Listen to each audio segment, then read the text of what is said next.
Shell theorem पढ़ा starting में gravitation force के बाद। एक बार शेल थ्योरम को देखो, अपने नोट्स में चेक करो क्या था शेल थ्योरम, उसको चेक करो सब लोग।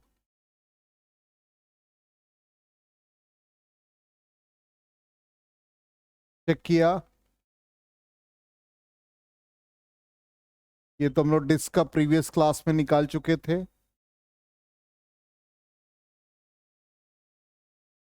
तो अब न्यूटन शेल थ्योरम पर आ रहे हैं। क्या था? ग्रेविटेशनल फील्ड यदि किसी पॉइंट मास पे ड्यू टू अर्थ निकाल रहे हैं तो हम लोग ये एज्यूम करते थे कि अर्थ का टोटल मास उसके सेंटर पे कंसंट्रेट है, तो पॉइंट मास की तरह एक्ट करता, और जो फोर्स निकला था जीएमएम बाई आर स्क्वायर।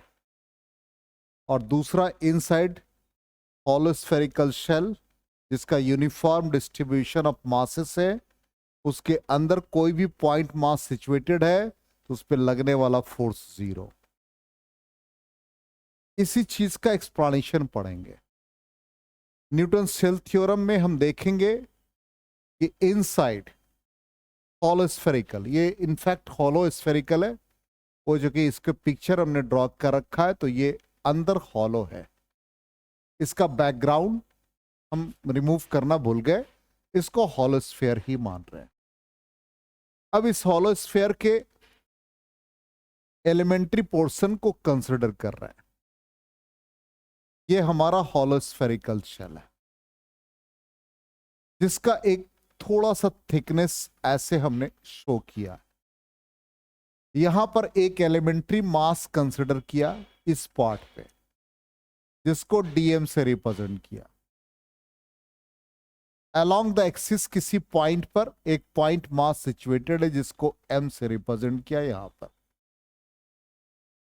इस डीएम पार्ट को यहां सेंटर से हम ज्वाइन कर दे तो ये एंगल डी थीटा फॉर्म कर रहा है, और ये एंगल थीटा है। ये सेंटर को ओ से रिप्रेजेंट किया, इसका रेडियस आर है, और यहां से इसका डिस्टेंस जेड ले लिया, और एक्सियल डिस्टेंस आर, ये एंगल फाई एज्यूम कर लिया। अब यहां जो एलिमेंट्री पोर्शन है उसको हम अलग से ड्रॉ कर दे। ये elementary portion angle D theta form कर रहा है, और यहां पर ये मास डीएम है। इस डीएम का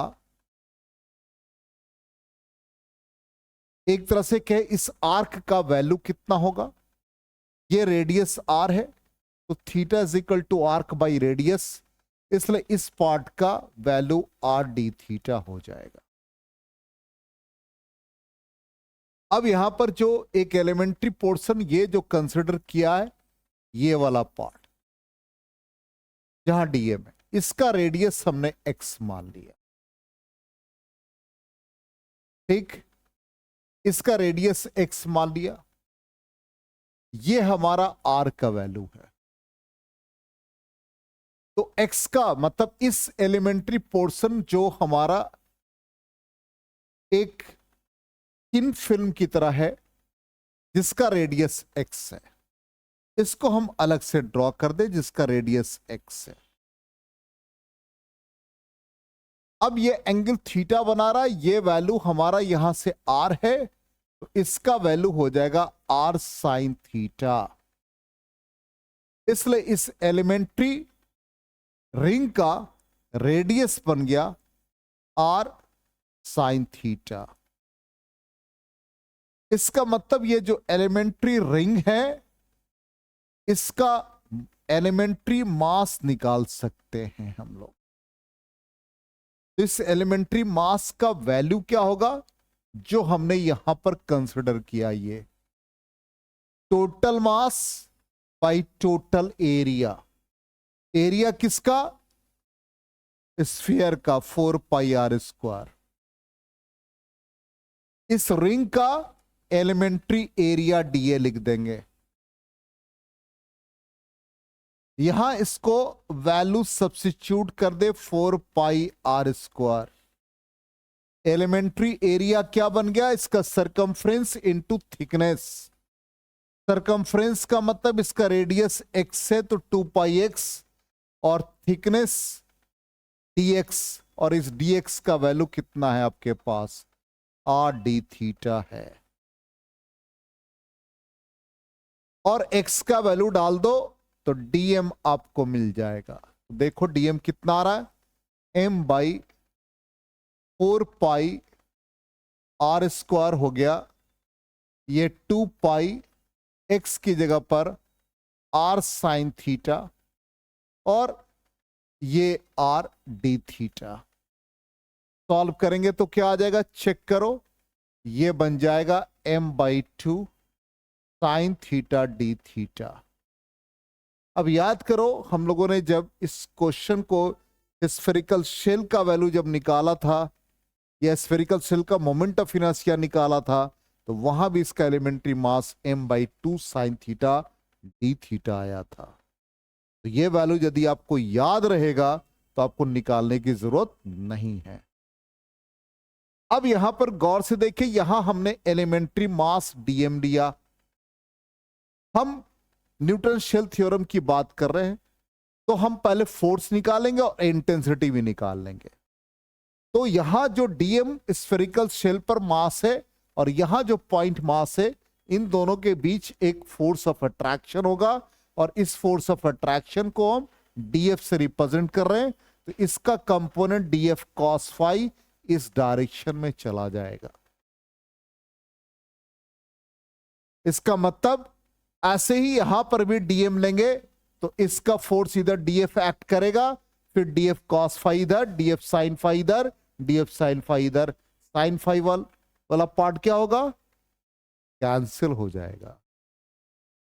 df का एक component df cos phi along this direction and df sin phi along this direction, इसी तरह से df cos फाई इस डायरेक्शन में और इसका df sin फाई इस डायरेक्शन में, ये एक दूसरे को क्या करेगा, कैंसिल कर देगा। इसका मतलब टोटल फोर्स क्या आएगा, integration of df cos phi. तो टोटल फोर्स क्या बन गया, summation of df cos phi. ठीक, अभी इंटीग्रेशन का लिमिट नहीं ले रहा है। अब यहां पर, या इसको df भी कह सकते हैं, तो df के वैल्यू को हम पहले निकाले, तो df का वैल्यू क्या आ जाएगा, g, किसके किसके बीच, m, फिर क्या है dm, डिस्टेंस कितना है उसका, z, तो z स्क्वायर हो गया इंटू cos फाई। यहां तक क्लियर, स्टेप बाय स्टेप चलेंगे, ध्यान दीजिएगा। इधर वाला पार्ट क्लियर है सबको, ठीक। अब dm का वैल्यू सब्स्टिट्यूट करो, तो gm by Z square, dm का वैल्यू बता दो क्या है, dm का वैल्यू कितना है, m by 2 sine theta d theta cos phi. क्या बन गया ये, gmm by 2 Z square sine theta d theta into cos phi.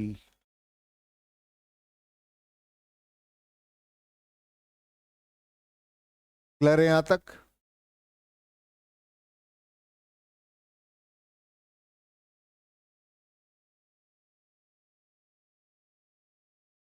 ठीक है, यहां तक आगे बढ़े। तो ये वाले पार्ट को थोड़ा रिमूव कर दे, इंटीग्रेशन में यूज करेंगे सबको। चलिए इसको फिर से दोबारा लिख देंगे, कोई बात नहीं। हाँ, तो ये हमारा आ गया, फिर से लिख रहे हैं, gmm by 2 Z square cos phi sine theta d theta. अब वेरिएबल देखने से लग रहा थीटा भी है, फाई टर्म भी है, तो यहां पर लॉ ऑफ कोसाइन यूज करेंगे। लॉ ऑफ कोसाइन क्या कहता है, पढ़ रखा है, एक ट्रायंगल है मान लो, थोड़ा सा लार्ज बना देते हैं जिससे दिक्कत नहीं हो। एक ट्रायंगल है, इस ट्रायंगल में मान लो कि ये, सपोज ये यहां पर फाई है, यहां पर आपका क्या है, रेडियस है आर, यही। नीचे वाला क्वांटिटी क्या भाई, स्मॉल आर, और ये जेड है। तो कॉस फाई जब निकालना हो तो क्या फॉर्मूला यूज करते, याद होगा, दोनों का स्क्वायर कर देते, R square plus R square Z square, और ये minus R square divided by 2 R Z. इसी तरह से कॉस थीटा यदि निकाले तो थीटा के लिए देख लो क्या है, थीटा यहां पर फॉर्म कर रहा है, थीटा के सामने क्या है, जेड है, और दूसरा क्या है, आर और आर। तो कॉस थीटा का वैल्यू क्या आ जाएगा बता दो, जो साइड के सामने एंगल है उसी को सब्ट्रैक्ट करते, बाकी का स्क्वायर करते। तो R square plus R square minus Z square divided by 2r into R. Clear. अब यहां पर वेरिएबल कौन है भाई, ये क्वांटिटी। तो कॉस थीटा से हमको साइन थीटा निकालना पड़ेगा। ठीक, कॉस थीटा से क्या निकालना पड़ेगा, साइन थीटा। तो इसको हम लोग डिफ्रेंशिएट कर देंगे। तो वेरिएबल कौन है, जेड वेरिएबल है, जेड का ही पोजीशन है, डीएम यहां लो यहां लो यहां लो। इसका मतलब ये दोनों क्वांटिटी में हमारा और क्या है, आर तो फिक्स है, आर हमारा फिक्स है, तो ये क्वांटिटी कांस्टेंट की तरह काम करेगा। ठीक, और ये भी फिक्स है तो ये कांस्टेंट की तरफ काम किया। तो वेरिएबल क्या हो गया, सिर्फ जेड स्क्वायर, तो कॉस थीटा का differentiation minus sign theta D theta, और ये हमारा 1/2 आर कोफिशिएंट बन गया। ये दोनों टर्म जीरो दिया, और ये -2z dz दे देगा, 2 कैंसिल हो गया। साइन थीटा डी थीटा का वैल्यू कितना आ गया, z dz divide by R into R. अब ये वैल्यू यहां पर सब्स्टिट्यूट करते हैं। ठीक, G M M by 2z square, और कॉस फाई का भी वैल्यू डालेंगे। तो कॉस फाई का value R square plus Z square minus R square divided by 2rz। ठीक, और साइन थीटा डी थीटा क्या बन गया, Z D Z by R into are.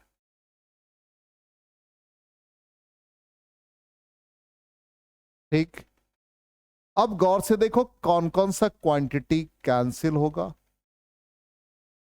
Z Z square से कैंसिल हो गया, ये दोनों चेक करो, बोलो यस नो। हाँ, तो ये जेड, ओ सॉरी, जेड जेड स्क्वायर के टर्म में ही रहेगा। चलो कोई बात नहीं, यहां जेड और जेड है तो ध्यान नहीं दिया था हमने, कोई बात नहीं। तो यहां पर ये आ गया 2z स्क्वायर हो गया, और कोई क्वांटिटी कैंसिल होने वाला नहीं। तो वेरिएबल हमारे पास क्या रह गया, एक मिनट एक मिनट, ये यहां क्या 2 है ना, ये 2 है, तो ये 2 2 4 हो गया। तो बाहर क्या क्या क्वांटिटी आ गए, GMM बाई 4, और कौन सा क्वांटिटी कांस्टेंट है, देख लो, ये और ये क्या दे रहा है, R square into R, denominator में क्या है, जेड स्क्वायर है, और ये R square plus Z square minus R square into D Z, यही है इंटीग्रेशन का सिंबल है।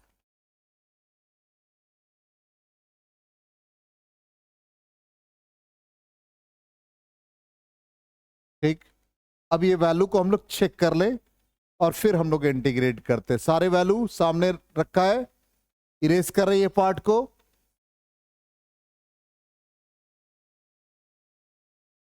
डीएम का वैल्यू वही आया था, डीएफ का वैल्यू यही आया था, कॉस थीटा यही आया, कॉस फाई का वैल्यू यही आया। ठीक, अब डीएफ का वैल्यू देखो इस फॉर्म में है या नहीं।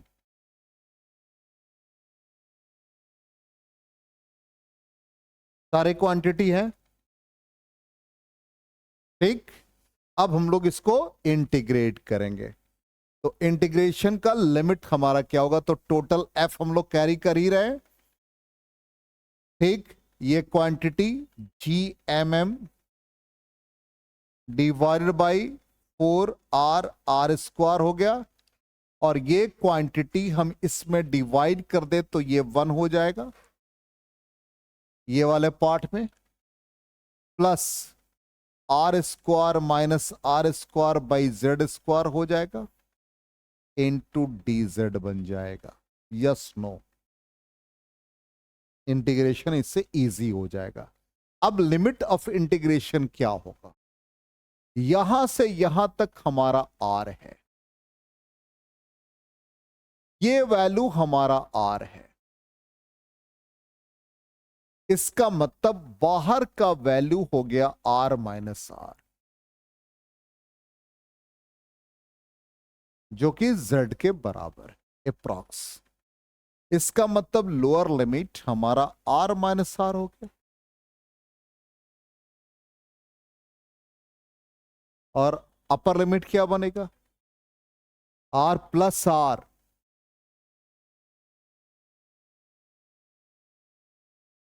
देखो हमारा पॉइंट मास यहां सिचुएटेड है, तो हम यहां से लेके कहीं तक जा सकते हैं मैक्सिमम। तो वो वैल्यू, लोअर वैल्यू क्या आ गया, m का lower value r minus R, और फिर अपर वैल्यू क्या बन गया, r प्लस आर।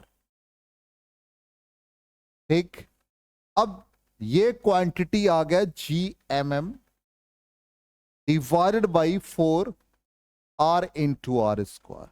ये 1 इंटू डीजेड क्या देगा, z देगा इंटीग्रेशन, dz का इंटीग्रेशन z हो गया, बिग ब्रैकेट लगा दिया, z प्लस ये क्वांटिटी कोफिशिएंट की तरह बिहेव करेगा, r minus R square. Denominator में क्या क्वांटिटी है, z स्क्वायर, तो z का पावर -2, तो z का पावर -2 का integration z to the power -2 plus 1 divide by -2 plus 1 means -1 by z, तो ये -1 बाई z हो गया। सारा वैल्यू इंटीग्रेशन का निकाल लिया। अब लोअर लिमिट हमारे पास क्या है, r minus R, upper limit क्या बना, r प्लस आर। जहां जहां z है वो वैल्यू सब्स्टिट्यूट करो और सिंप्लीफाई करो। देखो क्या आता है, G M M divide by 4r R square हो गया। ठीक, upper limit minus lower limit इसमें डालो, r plus R minus R डाल दिया, ये साइन माइनस साइन है। ठीक, ये वाला साइन माइनस है, ध्यान रखना। तो ये क्या बन गया, R square minus R square, और 1/z का मतलब क्या हो गया, थोड़ा यहां पर जगह कम है, ध्यान देना जगह कम है, तो ये 1/z, तो upper limit r plus R minus R, big bracket. Solve करो तो देखो क्या आता है। इधर वाला पार्ट हम इरेज कर रहे हैं, लेफ्ट साइड वाला, इधर ऑलरेडी आपने नोट कर रखा है। चलो क्या आ रहा है, G M M divide by 4r R square हो गया। इससे क्या क्या क्वांटिटी कट गया, स्मॉल r, तो कैपिटल R मतलब 2r रेडियस रह गया, minus R square minus R square. इसको सॉल्व करेंगे तो एलसीएम हो गया r square minus R square. Numerator में क्या आ गए, आर माइनस आर, ठीक, और माइनस आर बिग ब्रैकेट। ये R square minus R square इसके साथ कैंसिल हो गया, चेक करो।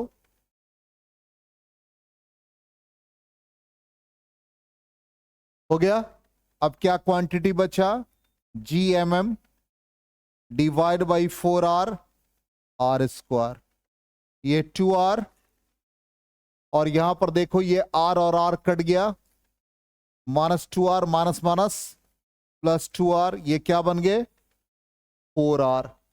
नीचे के 4R से कैंसिल हो गया, क्या बच गया फाइनली? यही था शेल थ्योरम, यही था शेल थ्योरम कि नहीं? सोच लो, इसका प्रूफ भी है। अब इंटेंसिटी निकालना है, मान लो इसी क्वेश्चन में। तो इंटेंसिटी क्या होता है? Force experienced by mass, force experienced by mass. तो फोर्स हम लोगों ने क्या निकाला? G M M by R square, M और एम कैंसिल हो गया, क्या आ जाएगा? G M by R square हो जाएगा। किसका? एक्सेलरेशन ड्यू टू ग्रेविटी के बराबर ही रहेगा ना, लेकिन सरफेस ऑफ अर्थ पे। तो स्फीयर के लिए हम आउटसाइड निकाल रहे हैं। बोलो, प्रूफ हो गया। दूसरा प्रूफ क्या था? कि इनसाइड होलो स्फीयर, ठीक, ये यदि हम एक एग्जाम्पल ले रहे हैं तो पॉइंट मास की तरह ये बिहेव किया। अब अंदर जाएंगे तो क्या होगा? इंटेंसिटी 0 या फोर्स 0। तो हम इस पूरे मास को स्ट्रेच करके या यहां से यहां लेके, यहां से उठा करके हम इसके अंदर ले जाए, तब फोर्स निकालना है। चलो, यहां तक आ गया समझ में? ये पार्ट क्लियर? चलिए इसको हम लोग एक बार देख लें। हमारा पूरा डेरिवेशन इसी पर बेस्ड है। हो गया। अब इसी तरह से इंटेंसिटी यदि निकालना है तो आप इसको इंटेंसिटी के लिए क्या होगा? फोर्स बाई मास, यहां से m डिवाइड करके इंटीग्रेट करोगे तो यही आ जाएगा, m बाई आर स्क्वायर। अब इनसाइड जा रहे हैं, ठीक, इसके अंदर लेकर के चले गए मास को, देखो अंदर लेके आ गए, ठीक। अब यहां पर इनसाइड द सरफेस क्या बनेगा? इंटीग्रेशन का लिमिट बता दो क्या हो गया? R minus R, R plus R, ठीक। और इनसाइड जब जा रहे हैं तो फोर्स का value capital R minus R, उसमें क्या लिखा था देखो, तो यहां लोअर लिमिट क्या बन जाएगा? कैपिटल आ चुकी, रेडियस ज्यादा है। अब वैल्यू डाल करके देखो, ये भी हम लोग प्रूफ कर लेंगे, क्या दिक्कत है? इतना जब लेंदी एक्सप्रेशन कर रहे हैं और इंटरेस्ट आ रहा तो हम लोग इसको भी प्रूफ कर लें। तो ये 4 पाई, सॉरी पाई नहीं है, आर। रौनक बोल रहा होगा कि इंटरेस्ट तो आ नहीं रहा, जबरदस्त सर जबरदस्ती पढ़ा रहे हमको, ठीक। तो यहां पर लोअर लिमिट आ गया R minus R, R plus R. इसको क्या कहा था? सिंप्लीफाई करके ये 1 आ गया, plus R square minus R square divided by Z square D Z, G M M divided by 4R R square. इसका इंटीग्रेशन क्या हो गया? जेड हो गया, plus R square minus R square, इसका इंटीग्रेशन अभी बताया -1 by Z. Lower limit R minus R, upper limit R plus R. अब वैल्यू डाल देते हैं, G M M divide by 4R, R square हो गया, अपर limit R plus R minus R plus R, ये बन जाएगा। इसमें ये माइनस है, R square minus, sorry numerator में ये क्वांटिटी डिनोमिनेटर में लिखा गया, इसको ठीक कर दे रहे हैं। तो ये R square minus R square हो गया, और ये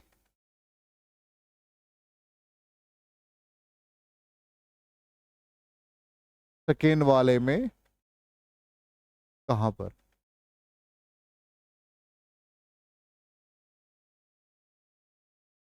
हाँ यही तो लिखा ये।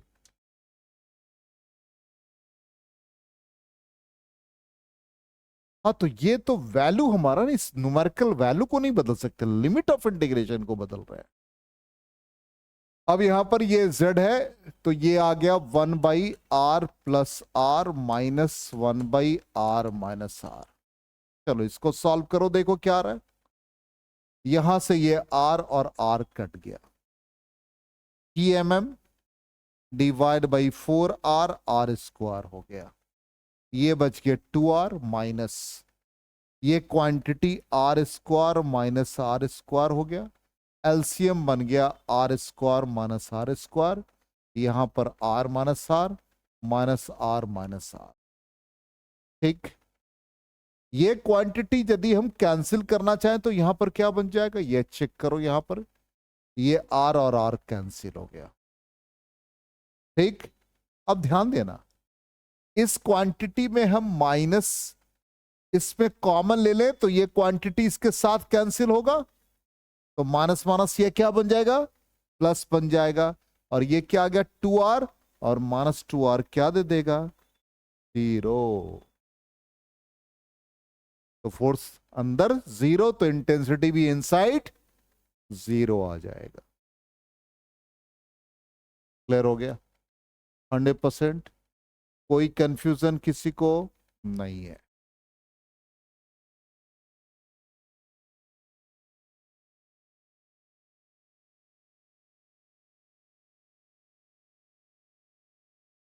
है ना लेंदी डेरिवेशन थोड़ा?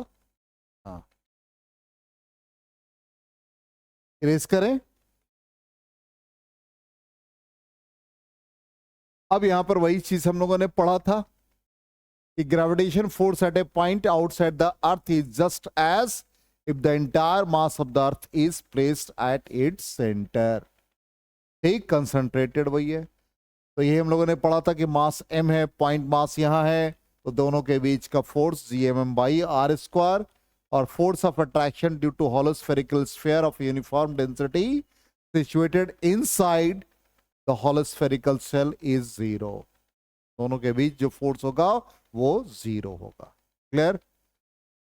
अब यहां पर इसका ग्राफिकल रिप्रेजेंटेशन, ये बहुत इंपॉर्टेंट सेगमेंट, ग्राफ कैसे रिप्रेजेंट हुआ, ये पॉइंट हमारा, ये भी ग्राफिकल रिप्रेजेंटेशन सीखना है।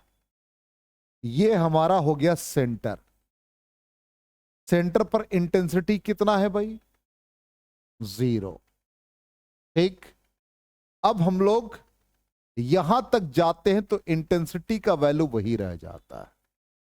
ठीक, इसका मतलब क्या है, यहां पर कहीं कोई ग्राफ का पोर्शन नहीं है, यहां जो वैल्यू वही वैल्यू यहां। अब इसके बाद जब यहां जाते हैं तो इंटेंसिटी का value at the surface gm/r square, जब r is equal to r। जब आउटसाइड जाते हैं r ग्रेटर देन r, तो इंटेंसिटी का एक्सप्रेशन आता है gm/r square, I inversely related to r square. इसका मतलब इसके ग्राफ का नेचर रेक्टेंगुलर हाइपरबोला, इसलिए इसके बाद ग्राफ का नेचर ऐसा आता है।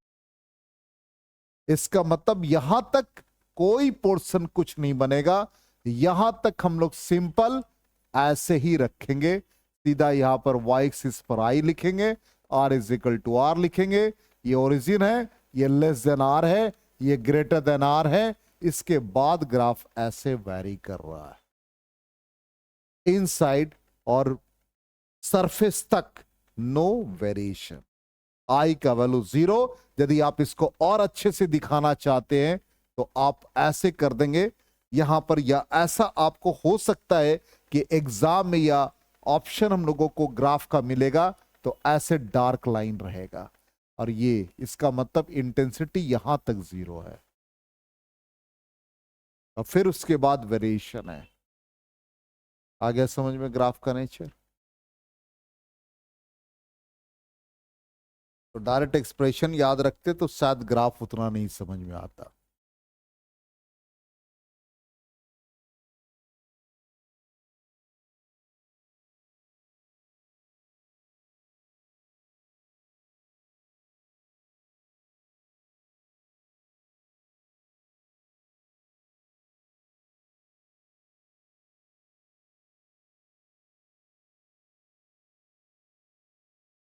हो गया,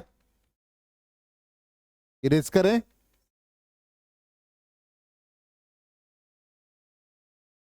तो ये आउटसाइड लिख दिया अभी वैल्यू, जिससे कि आप समझ जाएं ग्राफ को। इनसाइड 0 है। अब आ जाए एक और पार्ट है, ड्यू टू सॉलिड स्फीयर। इसमें ज्यादा तंग नहीं होंगे, हम लोग बहुत इजीली सॉल्व कर लेंगे। ये सॉलिड स्फीयर है जिसका रेडियस आर और पॉइंट पी पर एक पॉइंट मास है। यहां हम लोगों को फोर्स निकालना है, इंटेंसिटी निकालना है, कुछ भी निकालना, पोटेंशियल निकालना है। तो हम सबसे पहले सॉलिड स्फीयर के स्मॉल सेगमेंट को कंसिडर कर लें। देखिए स्मॉल सेगमेंट क्या देगा, हॉलो स्फीयर देगा। देगा, अरे बहुत सारे हॉलो स्फीयर को मिलाओगे, ये बहुत सारे हॉलो स्फीयर मिलके क्या बना देंगे, एक सॉलिड स्फीयर बना देंगे। इसलिए एक हॉलो स्फेरिकल शेल जिसका मास हम मान लो इसके अंदर ही सॉलिड स्फीयर के अंदर है, जिसका रेडियस हम कुछ एज्यूम कर लेते हैं एक्स है सपोज, तो इसका हम लोगों ने ग्रेविटेशनल फील्ड निकाल रखा है। तो इंटेंसिटी हॉलो स्फीयर का एट द सरफेस, मतलब एक्स के लिए क्या हम लोगों ने फाइंड कर रखा है, सरफेस तक हम लोगों ने क्या निकाला था, इंटेंसिटी का value GM by X square निकाला था, यही निकाला था। इसका मतलब यहां पर इंटेंसिटी इसको हम लिख देंगे G D M by X square.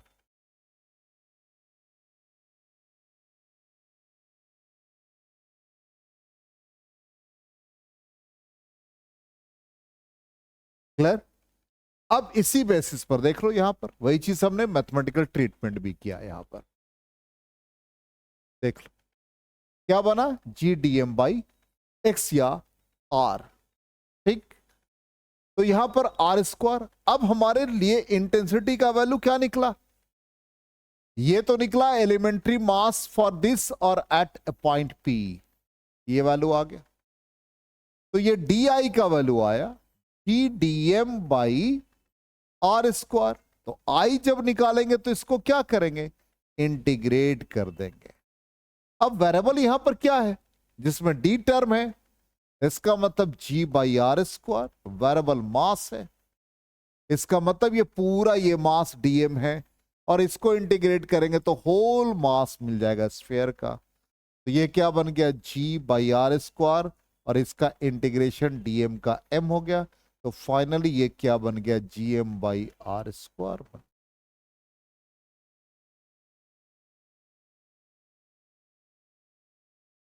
इसलिए अर्थ का यदि मास m है और आउटसाइड द अर्थ किसी पॉइंट पर इंटेंसिटी निकालेंगे तो क्या करेगा, वो एक पॉइंट मास की तरह बिहेव करेगा। तो G M by R square आ जाएगा।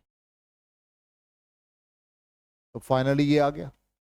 अब इनसाइड चले जाओ, अंदर इसके जाओगे, तो अंदर जाओगे तो क्या आएगा, इसके अंदर पी पॉइंट पर चले गए।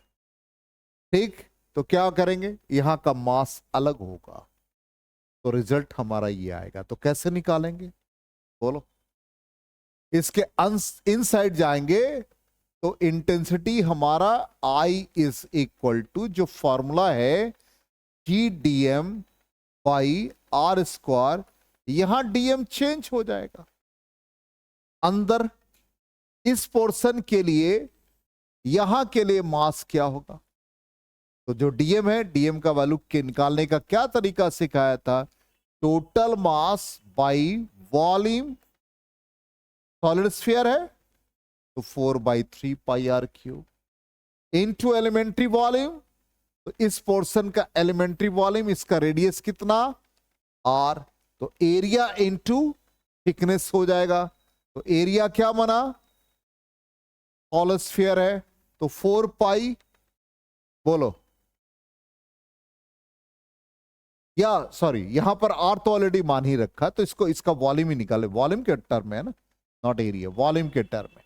तो इस पोर्शन का वॉल्यूम कितना बन जाएगा, 4/3 pi r³ total volume into elementary volume, V dash कर देते हैं।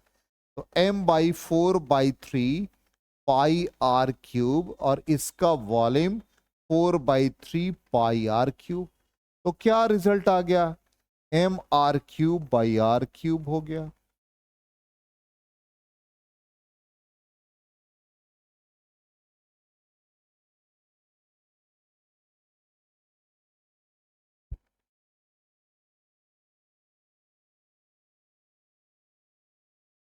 हो गया।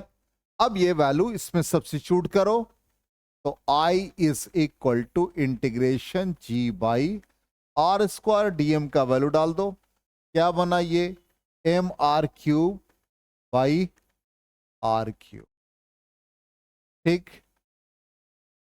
क्या आ गया रिजल्ट,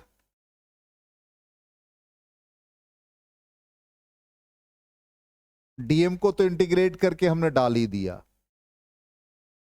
एक मिनट एक मिनट, ये हम लोगों ने जो वैल्यू सॉल्व किया, ये डीएम का वैल्यू तो निकाल के रख ही दिया है, तो ये इंटीग्रेशन का सिंबल नहीं होगा, ये डायरेक्टली वैल्यू पुट कर देंगे।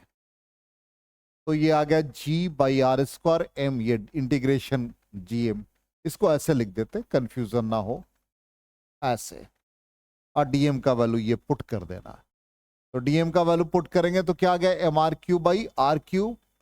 अब ये क्या बन गया, gmr/r³। तो इंटेंसिटी का ये फॉर्मूला आ गया।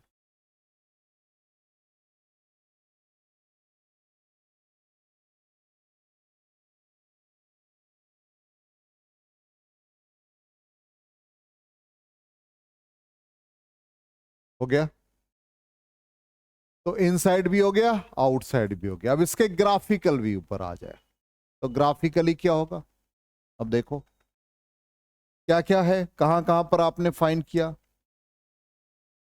बोलो, इनसाइड, यहां पे निकाला, यहां यहां यहां, कहीं भी, इसका मतलब एग्जैक्टली सेंटर पे आओगे तो क्या आएगा, intensity, no small r, intensity का टोटल वैल्यू क्या आया, gmr/r³। ठीक, इस पॉइंट को अंदर ले लो, इनसाइड सेंटर पे, तो सेंटर पे क्या आएगा, 0, ठीक, 0 आ गया। उसके बाद ये वैल्यू कहां पर आया, अंदर किसी पॉइंट पर, ये वैल्यू क्या हुआ, किसके डायरेक्टली, आर के डायरेक्टली।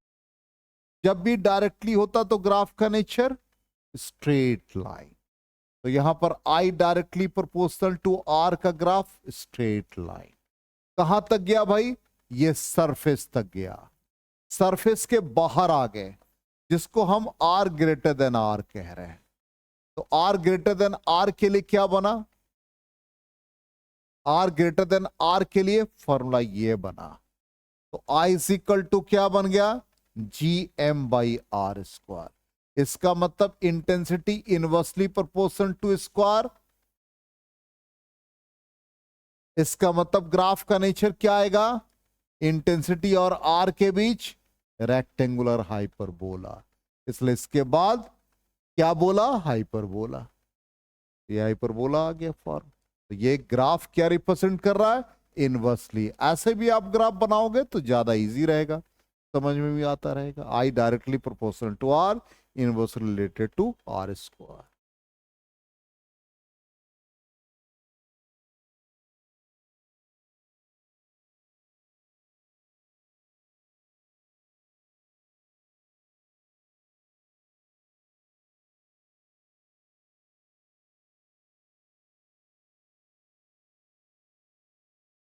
हो गया।